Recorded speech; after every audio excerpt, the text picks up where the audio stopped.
the Ukhrul PNB heist, a timeline, the players, and how the probe widened to the NIA. On the evening of 30 November 2023, a bank in the heart of Ukhrul town was emptied of what would soon be described as one of the largest single cash robberies in the northeastern region of India. A group of masked and armed men entered the Punjab National Bank branch at Viewland, overpowered staff and the lone security present, and walked away with around Rupee 18.85 crore. The robbery took place after normal business hours, in broad daylight, but executed with striking speed and planning, from entry to exit in roughly 10 to 12 minutes, according to early police reconstructions based on CCTV footage and staff testimony. What initially read like a high-stakes local crime slowly acquired a wider hue. Investigators would come to suspect that the loot was not only a cash heist for petty gain, but possibly an operation with strategic intent and cross-border implications.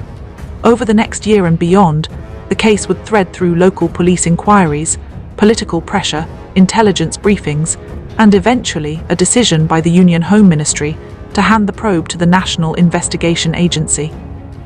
That escalation transformed the incident from an isolated event into one with national and international contours. The night of the robbery, what happened inside the bank?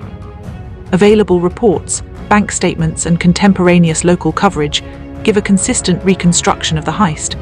Bank staff had finished daytime transactions and were still inside when the assailants entered through a staff-only entrance. A team of roughly 8 to 10 masked men wearing camouflage and armed with what witnesses described as sophisticated weapons moved quickly, taking control of the strong room area and forcing the manager to open the vault at gunpoint. Staff were restrained, some reports say locked in a toilet and bound, while the robbers loaded cash into bags and left the building through the same staff access. Security personnel present at the time were reportedly overpowered. The speed and discipline of the operation, captured on CCTV cameras inside and outside the bank, suggested planning rather than opportunistic banditry. Within hours, the town was in a state of shock. Local police and paramilitary teams cordoned off the area, scoured the roads leading out of Ukhrul, and began to collect and analyze the CCTV recordings.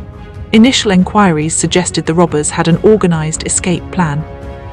Witness accounts and later statements from a driver who had been forced by the group indicated that after the heist, the men were sped out of Ukhrul toward the eastern approaches and the Indo-Myanmar border along the Ukhrul-Jasami route.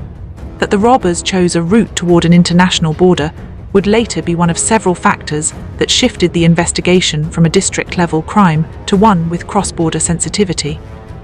Who were the perpetrators, early leads, and the language clue? Investigators pursued several threads in the immediate aftermath.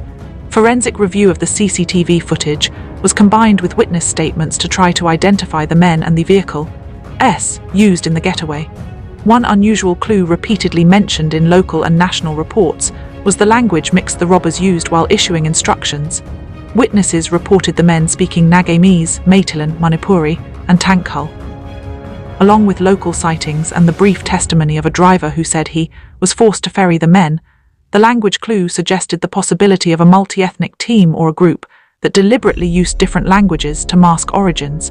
Police were cautious in treating this evidence as indicative rather than conclusive, but it featured in the initial intelligence briefs circulated to state and central agencies. Within days, the local police had formed multiple teams to track suspicious vehicles, interview locals who might have been coerced into helping the suspects, and follow every lead about cash movement or sudden transfers. Bank officials were also asked to confirm records of any large withdrawals, transfers, or cash consignments in the days leading up to the robbery. These lines of inquiry were intended to determine whether the raid was timed to intercept a scheduled transfer or to exploit a known lull in security. Early reporting indicated the robbers appeared to have precise knowledge of where bulk cash would be stored inside the branch. Theories: criminal gang or insurgent funding operation.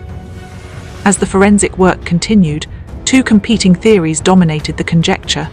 One was that the heist was a conventional criminal enterprise, a team of armed robbers motivated by a large, immediate cash payoff. The other, more consequential hypothesis was that the operation had been undertaken to raise funds for an insurgent or militant group.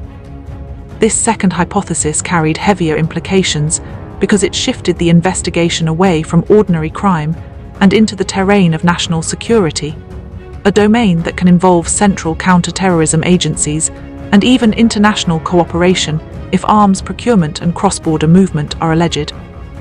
For months, the local police publicly emphasized caution and due process. They had footage, they had leads, but concrete arrests or evidence tying the robbery to any organization were not immediately available. Meanwhile, community leaders and civil society organizations in the Tankhull heartland urged calm and cooperation with the authorities while condemning the robbery in the strongest terms. The National Socialist Council of Nagalim, Isak Mueva faction, Nscn, also issued a public condemnation of the attack, saying it was a criminal act that harmed local people and destabilized the area. That condemnation became an important public posture for that group, undercutting any easy attribution by those who might have expected an insurgent confession or claim. How the investigation widened, intelligence inputs and the Home Ministry's decision. Over the following months, the probe developed in fits and starts. Local attempts to trace the route the suspects took, checks on vehicle records, and questioning of persons who might have aided the escape produced leads, but no decisive breakthrough. What altered the course of the inquiry was a stream of intelligence inputs and interagency assessments that suggested a wider conspiracy. These inputs included intercepts, human intelligence reports, and the tracing of possible absconders toward Myanmar.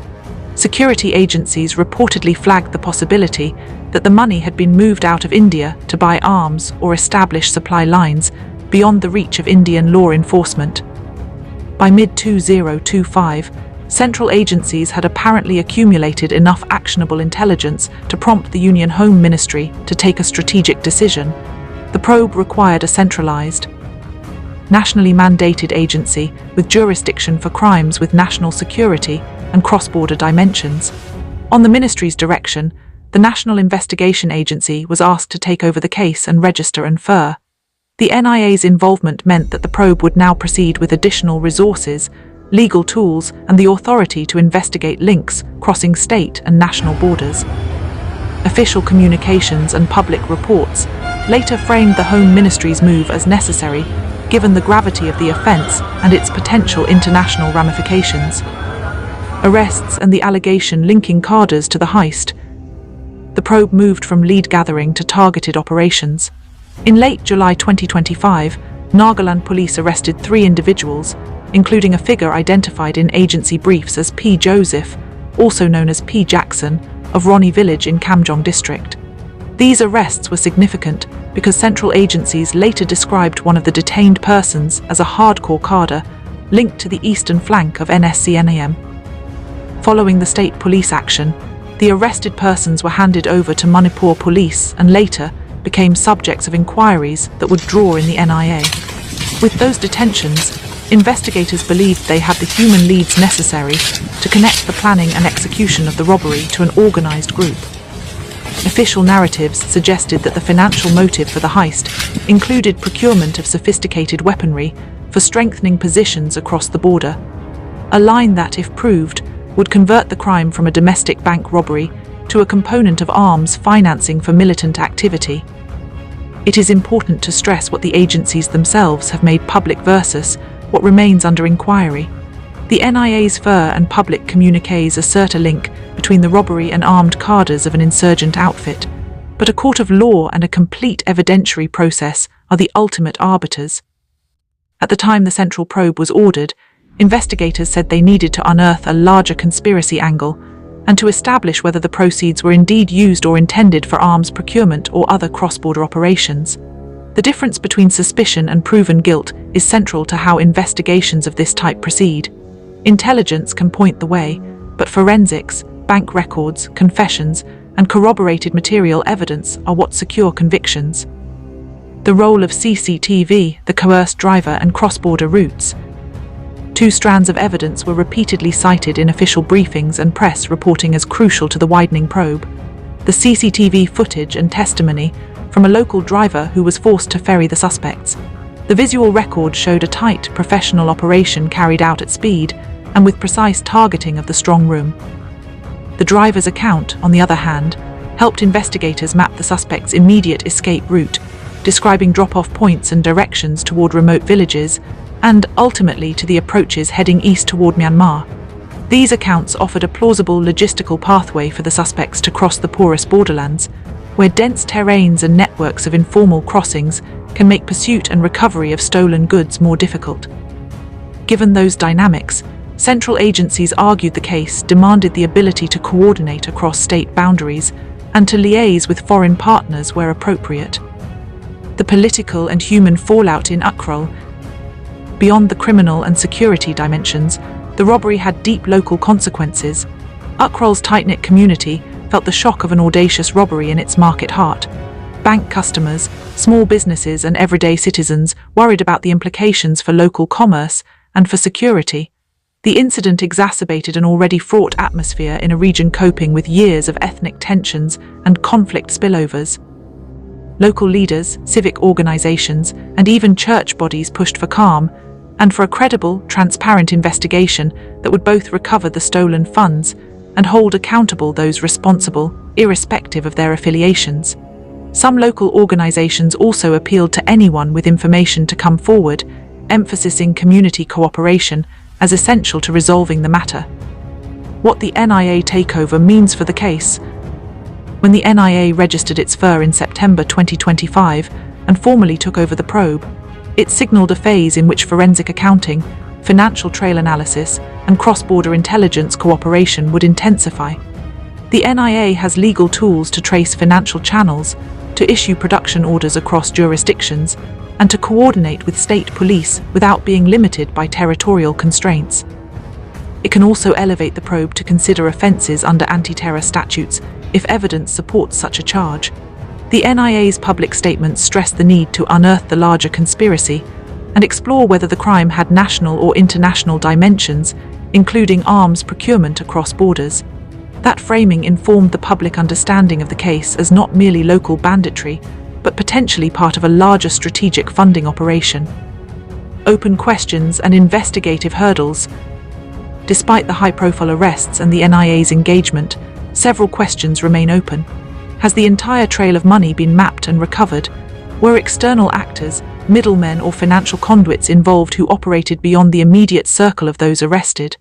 To what extent can agencies prove any link between the looted cash and actual arms purchases or international transfers? The porous, rugged Indo-Myanmar border complicates recovery and complicates the ability to obtain cooperative evidence from across the frontier.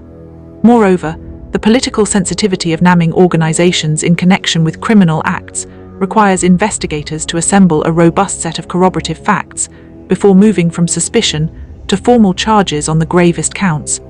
These are procedural, evidentiary, and diplomatic challenges that the agencies will need to address as the case unfolds. Community reactions and the Nscn response. In an unusual move for an organization operating in an insurgent milieu, Nscn publicly condemned the robbery soon after the incident, describing the attack as a criminal act that would negatively affect Ukhrul's socio-economic health. Their statement argued that all possible angles should be studied to identify the perpetrators and bring them to justice. This public distancing created a complex narrative layer, a denial or at least a condemnation, by a group later alleged by investigators to be connected to the crime. Such public positions make the evidentiary path more involved because investigators must now parse between public statements, intelligence reports, and on-the-ground realities. Where the case stands and what to watch next. As the NIA's probe proceeds, key items to watch include forensic financial tracing that can link the stolen cash to particular bank accounts or to purchases, any formal charges the NIA brings under anti-terror statutes, and whether any international cooperation with Myanmar or third parties yields evidence about arms procurement networks. Court filings, charge sheets, and NIA press communiques will be the most reliable public indicators of how the case is being framed in legal terms. For the people of Ukhrul, the immediate hope remains the same as it was in the days after the heist: recovery of the stolen funds, accountability for perpetrators, and restoration of a sense of safety in everyday civic spaces. Final note: reporting and public accounts of this case are derived from investigative briefings, local reporting, and official communiques. Several reputable national and regional outlets have covered the evolution of the case from the night of the robbery, to the NIA's involvement. The investigation illustrates how a local crime, through certain telltale clues and intelligence linkages, can grow into a case with national security implications, and how the tools of forensic policing, financial tracking and interagency coordination are essential to resolving such complex incidents. Disclaimer from Nscn Media. This report is prepared for informational purposes using publicly available news reports and official statements. Nscn Media aims to provide accurate, balanced coverage, but the facts of criminal investigations evolve. Conclusions stated here reflect available reporting at the time and should not be read as judicial findings. Any organization or individual is presumed innocent until proven guilty by a competent court.